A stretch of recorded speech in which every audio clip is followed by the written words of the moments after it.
সুপ্রিয় শিক্ষার্থীবৃন্দ, আমি পুনরায় তোমাদেরকে লামনগর একাডেমি অনলাইন ক্লাস থেকে স্বাগত জানাচ্ছি। আজকেও আমাদের ক্লাস হচ্ছে নবম এবং দশম শ্রেণীর জন্য ইংলিশ সেকেন্ড পেপার, এবং আমরা গতকালকে ধারাবাহিকতায় আজকেও যে সিভি রাইটিংটা আমাদের লেখাচ্ছি পড়াচ্ছি, ওই সিভি রাইটিংয়ের উপরে আমরা শেষ হওয়া পর্যন্ত আমাদের কাজ চলবে। তো সিভি রাইটিংয়ের পরবর্তী অংশটা আজকে আমি ইতিমধ্যে বোর্ডে লিখে ফেলছি। আমি উচ্চারণ করে দেবো, উচ্চারণ করবো, বানান সহ স্পেলিং সহ করবো। তোমরা ধীরে ধীরে আমার উচ্চারণের সাথে বোর্ডে যদি ধরতে কোথাও সমস্যা হয় তাহলে তোমরা লিখে নিবে। আশা করি তোমরা ইতিমধ্যে কাগজ কলম নিয়ে সবার প্রস্তুতি নিয়েছো। আজকে আমাদের যে মূল সিভিটা লেখার কথা, সিভিটা কিন্তু এখানে মূলত লেখার ইয়ে থাকে, your CV should not exceed more than one page, এই কথাটা কিন্তু প্রশ্নে লেখা থাকে।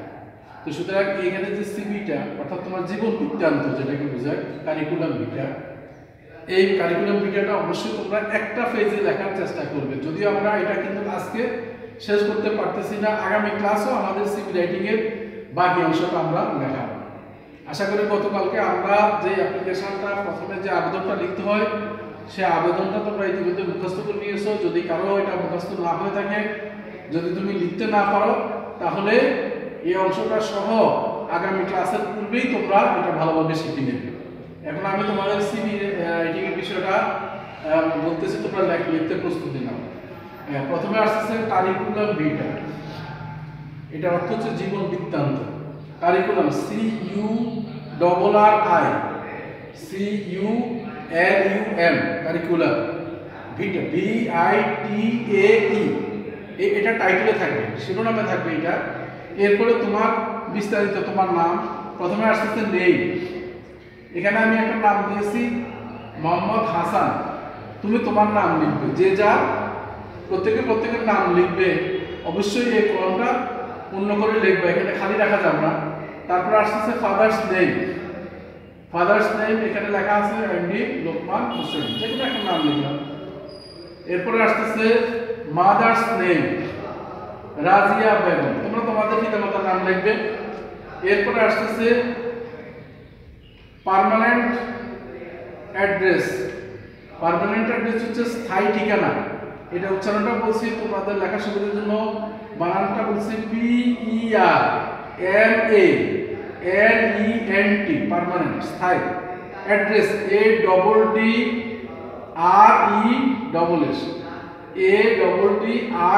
ADDRESS, এস দুইটা, অ্যাড্রেস স্থায়ী ঠিকানা। স্থায়ী ঠিকানার মধ্যে এখানে লেখা আছে village plus post office, Laxmidhar পাড়া। তোমরা যার যার গ্রামের নাম লিখবে, পোস্ট অফিসের নাম লিখবে। যদি গ্রাম এবং পোস্ট অফিস আলাদা হয় তাহলে অবশ্যই প্রথমে ভিলেজ লিখবে, তারপরে পোস্ট অফিস লিখবে। এরপরে আসছে উপজেলা। এখানে রামগঞ্জ, তোমরা তোমাদের যার যার উপজেলা, যদি চাটখিল লিখবে, যার যার উপজেলা লিখতে পারো। তারপর ডিস্ট্রিক্ট, এখানে লাক্ষ্মীপুর লেখা আছে, যারা নোয়াখালী আছে তারা নোয়াখালী লিখবে। এরপরে আসছে present address. Present PRESENT, present address ADDRESS, present address. এখানে লেখা হয়েছে সেম, অর্থাৎ পার্মানেন্ট অ্যাড্রেস এবং প্রেজেন্ট অ্যাড্রেসের কোনো পার্থক্য না, যার কারণে লেখা আছে সেম মানে একই। পার্মানেন্ট অ্যাড্রেস যাহা, প্রেজেন্ট অ্যাড্রেসও তাহা।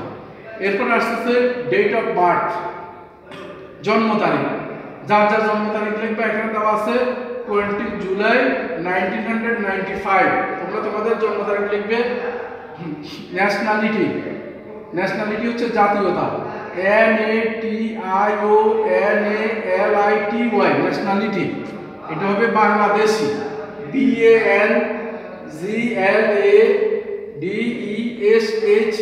বাংলাদেশি।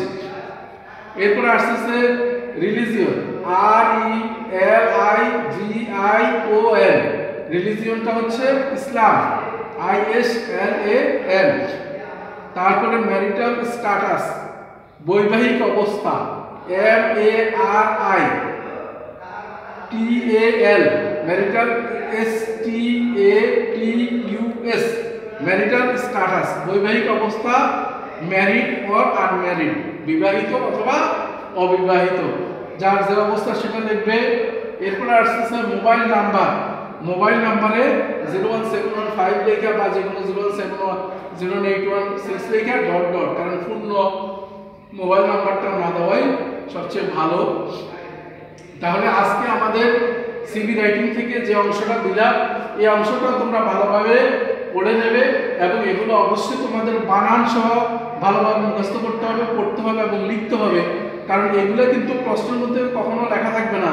তোমার নিজেকে নেম লিখতে হবে, ফাদার্স নেম লিখতে হবে, মাদার্স নেম লিখতে হবে, তারপর পার্মানেন্ট অ্যাড্রেস লিখতে হবে, প্রেজেন্ট অ্যাড্রেস লিখতে হবে, ডেট অফ বার্থ লিখতে হবে, ন্যাশনালিটি লিখতে হবে, রিলিজিয়ন লিখতে হবে, ম্যারিটাল স্ট্যাটাস, মোবাইল নাম্বার, এগুলো কিন্তু তুমি নিজে মুখস্থই লিখতে হবে এবং সামনে যার যার যে ঠিকানা, যার যার নাম সেটা দিয়ে এই সিভিটা তোমাদেরকে কমপ্লিট করতে হবে।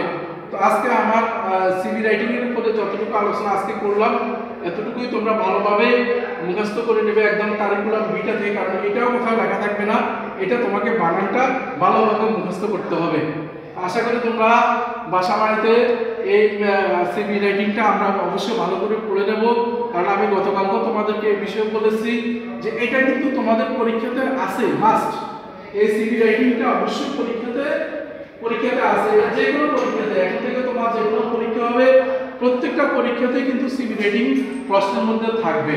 তো সুতরাং তোমরা এটা গুরুত্ব সহকারে ভালোভাবে নির্ভুলভাবে এটা বানান সহ মুখস্থ করে নিবে, লিখবে, তাহলে আশা করি তোমাদের সমস্যা হবে না। আর আরেকটা কথা তোমাদের সবার জন্য আমি বলে রাখছি, তোমাদেরকে যে আমরা একটা মডেল পরীক্ষার কথা বলছি মার্চ এপ্রিল মাসে, ওই পরীক্ষাতে আমাদের এই পড়াগুলা এই সমস্ত পড়া থেকেই তোমাদের কিন্তু পরীক্ষাটা হবে এবং আমাদের রেগুলার যদি ক্লাস শুরু হয়ে যায়, স্কুল যদি পূর্ণভাবে খোলা হয়, তখন কিন্তু আমরা এই অনলাইন ক্লাসে যা পড়াচ্ছি এই পড়াগুলো কিন্তু আমরা আর রিভাইজ করবো না, আর পুনরায় পড়ানোর সুযোগ হবে না, আমরা তখন নতুন পার্ট নিয়ে আমরা ক্লাস শুরু করবো। তাহলে আমরা পরবর্তী পার্টে গ্রামার অংশে যাচ্ছি।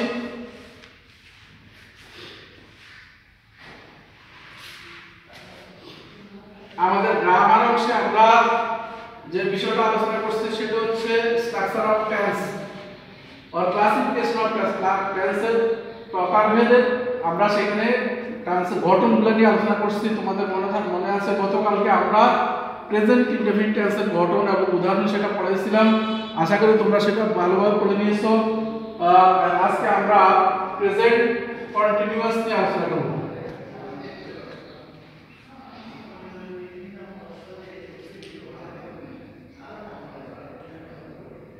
প্রেজেন্ট কন্টিনিউয়াস টেন্সের গঠন নিয়ে আমরা আলোচনা করতেছি। গঠন সাবজেক্ট এরপর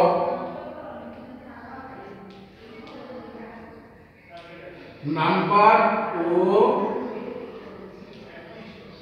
পার্সন অনুসারে এম ইজ আর বসে এবং মূল ভার্ব এর শেষে আইএনজি যুক্ত। যদি আমরা স্ট্রাকচার আকারে লিখি তাহলে লেখাটা হচ্ছে এরকম: subject plus verb, subject plus auxiliary verb, am is are plus verb plus ING plus object. Structure আকারে লিখলে এরকম হবে।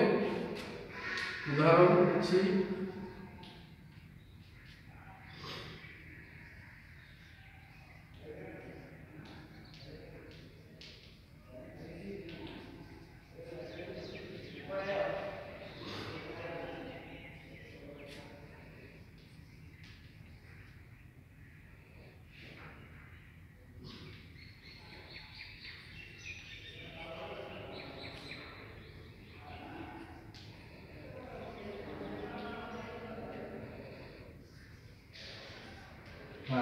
হচ্ছে we are enjoying our online English second paper class. আরেকটা উদাহরণ দিচ্ছি,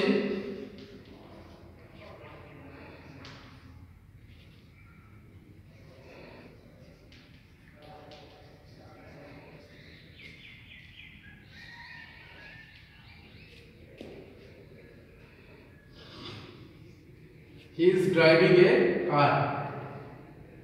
আরেকটা উদাহরণ দেখো, I am waiting for you। তাহলে আজকে আমরা টেন্সের স্ট্রাকচারের মধ্যে আমরা প্রেজেন্ট কন্টিনিউয়াস টেন্সের স্ট্রাকচারটা পড়তেছি, গঠন প্রণালী পড়তেছি। গঠনটা হচ্ছে কি দেখো, সাবজেক্টের পরে নাম্বার ও পার্সন অনুসারে এম ইজ আর বসে এবং মূলভার্বের শেষে আইএনজি যুক্ত হয়। আর স্ট্রাকচার আকারে যদি আমরা লিখি তাহলে গঠনটা হচ্ছে সাবজেক্টের পরে এম ইজ অথবা আর, তারপরে ভার্ব প্লাস ভার্বের সাথে আইএনজি প্লাস অবজেক্ট। তাহলে আমরা উদাহরণটার সাথে মিলিয়ে নিই।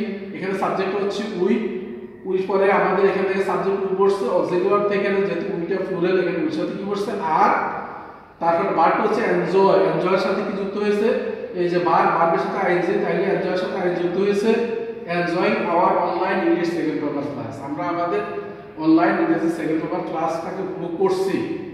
এটা হচ্ছে আমাদের প্রথম বাক্য। দ্বিতীয় বাক্যটা হচ্ছে he is driving A car.